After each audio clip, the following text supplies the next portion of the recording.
بسم اللہ الرحمن الرحیم تبارك الذي نزل الفرقان على عبده ليكون للعالمين نذيرا۔ السلام علیکم ورحمۃ اللہ وبرکاتہ۔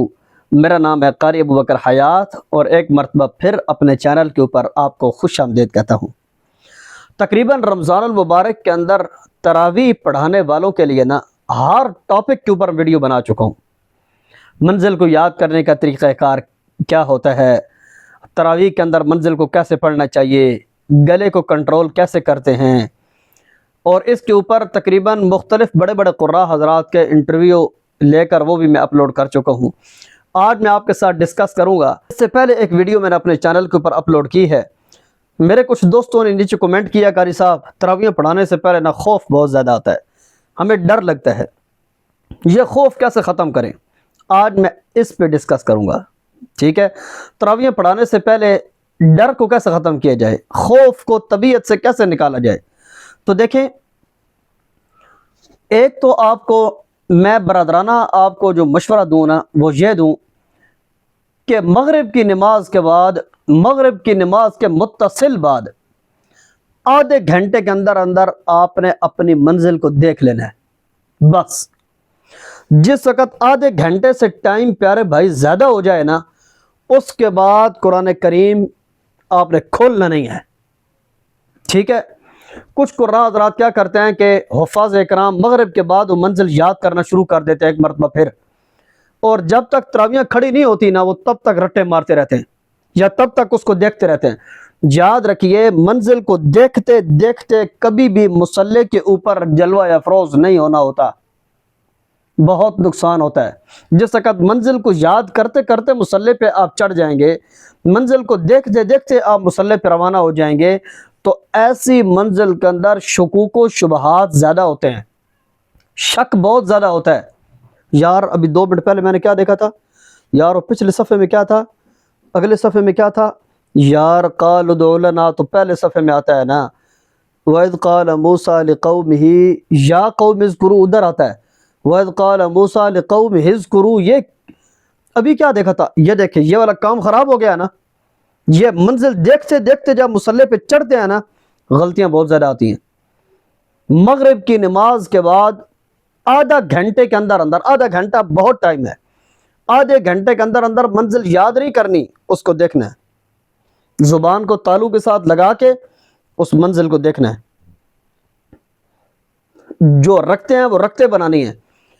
پہلا رکوع میں نے کس جگہ پہ کرنا ہے، دوسرا رکوع کس جگہ پہ کرنا ہے، پہلی رکعت میں کھڑا ہوں گا تو کون سی آیت اٹھاؤں گا، دوسری رکوع میں جب دوسرے سجدے کے بعد اگلی رکعت کے لیے کھڑا ہوں گا تو آیت کہاں سے اٹھاؤں گا۔ اس آدھے گھنٹے کے اندر آپ نے یہ والا کام کرنا ہے، ساتھ ساتھ منزل کو دیکھنا بھی ہے۔ اس سے آپ کا خوف ایک تقریباً مجھے امید ہے کہ آپ کا خوف کو 20 سے 35% کے درمیان خوف ختم ہو جائے گا۔ دیکھتے دیکھتے یہ یاد کرتے کرتے جب مصلی پہ ہم کھڑے ہوتے ہیں تو خوف کی لیمٹ بڑھتی ہے، ایک بات۔ نمبر دوسرا، ایک میں آپ کو چھوٹی سی ورزش بتاتا ہوں، آپ نے اس کے اوپر عمل کرنا ہے، ٹھیک ہے؟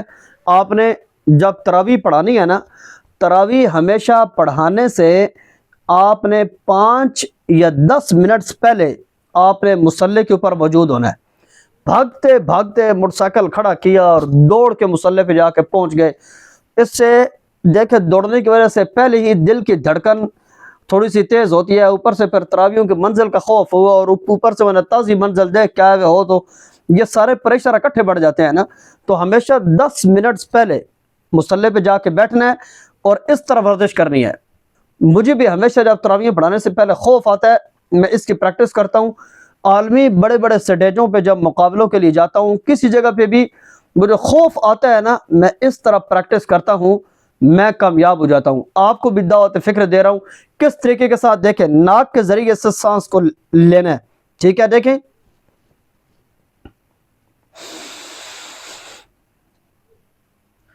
اس سانس کو اب سینے میں روک لینا ہے، جتنی دیر روک سکتے ہیں، دیکھیں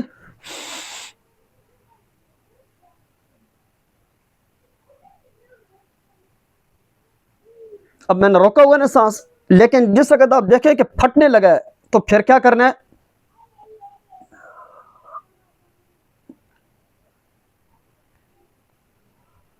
اب سارا سانس نکل گیا. اس طریقے کے ساتھ آپ نے 3 مرتبہ ورزش کرنی ہے. ناک سے سانس کھینچنا ہے, سینے میں روکنا ہے جتنی دیر روک سکتے ہیں, ٹھیک ہے. اس کے بعد آپ نے آہستہ آہستہ جب سانس پھٹنے لگے آہستہ آہستہ اپنے منہ کے ذریعے سے اس کو خارج کرنا ہے. انشاءاللہ میں گارنٹی کے ساتھ کہتا ہوں 5 سے 7 منٹوں میں جو دل کی دھڑکن ہوگی نا وہ آپ کے قابو میں ہوگی, ٹھیک ہے. نمبر دوسرا, بلا خوف و خطر پڑا کرو یار, بلا خوف و خطر پڑا کرو, ٹھیک ہے. اس وقت ہم صرف پاکستان میں نہیں پوری دنیا میں شاید ہی کوئی بندہ قرآن کریم سنانے کے علاوہ کوئی امانت داری سے کام کر رہا ہو, ٹھیک ہے. کوئی بندہ بھی امانت داری کے ساتھ کام نہیں کرتا. ہر بندہ اپنے کام میں اس کو سمجھ آئے یا نہ آئے کہیں نہ کہیں لوگ ڈنڈیاں ضرور مارتے ہیں, ٹھیک ہے. اپنے آپ کو امانت دار سمجھ رہے ہوتے ہیں, کام میں امانت داری کوئی نہیں ہوتی. یہ واحد کام ہے جس کو ہر دنیا دار اور دین دار سمجھتا ہے کہ یار یہ قرآن پڑھنا اور سننا واقعی نیک کام ہے. تو بتائیں اس کے اندر اگر کوئی چھوٹی موٹی کوئی 2-4 غلطیاں آ جائیں اور نمازیوں کی باتیں سننی پڑ جائیں تو ہم کیوں دل برداشتہ ہو جاتے ہیں؟ دل بڑا رکھ کے سنائیں, دل بڑا رکھیں.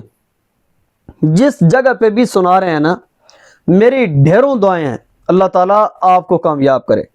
بڑے دل کے ساتھ, بڑے حوصلے کے ساتھ, بڑے ذہن کے ساتھ, وسیع و ظرف کے ساتھ آپ نے قرآن کریم سنانے کی کوشش کرنی ہے. مخالف سمت سے جو بھی ہو نا آپ نے اس کو برداشت کرنا ہے, لیکن قرآن کریم امانت داری سے سنانا ہے اور سنانے کے درمیان بھاگنا نہیں ہے. اللہ آپ کو انشاءاللہ کامیاب کرے گا. آپ اللہ کے کلام کے لیے استقامت دکھائیں, انشاءاللہ پھر دیکھیں تکلیف ہمیشہ تو نہیں ہوتی نا, ان مع العسر یسرا, ہر مشکل کے بعد آسانی ہوتی ہے, ٹھیک ہے. ابتدا میں اس سال تھوڑی سی مشکل ہوگی اگر پہلا قرآن ہے تو, لیکن آئندہ سال اب یہ والی کیفیت تو نہیں ہوگی. آہستہ آہستہ ایکسپرٹ ہوں گے آپ قرآن پڑھنے میں اور قرآن کریم سنانے میں. خوف دل سے نکال دیں, ذہن سے نکال دیں. باقی جو کیفیات خوف کی پیدا ہوتی ہیں وہ دور کرنے کے لیے آپ کو میں نے بتا دیا. ایک تو آپ نے سانس کی ورزش کرنی ہے, نمبر دوسرا 10 منٹ پہلے مصلی کے پاس آپ نے پہنچنا ہے, اور نمبر تیسری چیز جو آپ کو میں نے بتائی, جو آپ کو میں نے سمجھائی, آپ نے اس کے اوپر عمل کرنے کی کوشش کرنی ہے. مجھے امید ہے کہ آپ کو بہت زیادہ فائدہ ہوگا. کیا کہ مغرب کی نماز کے فوراً بعد آدھے گھنٹے کے اندر اندر آپ نے اپنی منزل کو دیکھنا ہے, عشاء تک منزل کو لے کے نہیں جانا. آپ اس میں خوف میں غلطیوں کے اعتبار سے, پریشر کے اعتبار سے میری ان باتوں کے بعد آپ کامیاب ہو جائیں گے, میں آپ کو گارنٹی کے ساتھ کہتا ہوں, ٹھیک ہے.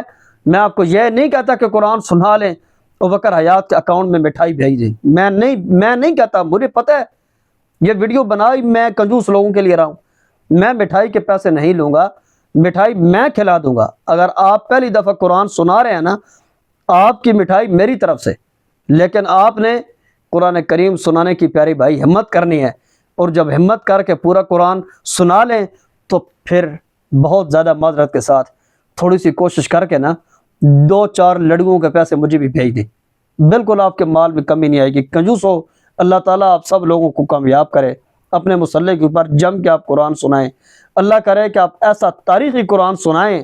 آپ جس مصلی سے ایک دفعہ ہٹیں نا, آئندہ سال آپ رہیں یا نہ رہیں لیکن مسجد کی دیواروں میں آپ کی آوازیں پیوست ہو جائیں, اور اس مسجد کو جس جگہ تک اللہ تعالیٰ اس دنیا میں قائم رکھے آپ کی آوازیں بھی اللہ تعالیٰ اس مسجد کی دیوار کے ساتھ سمو دے. جو بھی بندہ داخل ہو آپ کی آوازوں کے ساتھ استقبال ہو.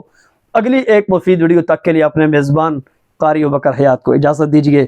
والسلام علیکم ورحمۃ اللہ وبرکاتہ. اللہ حافظ.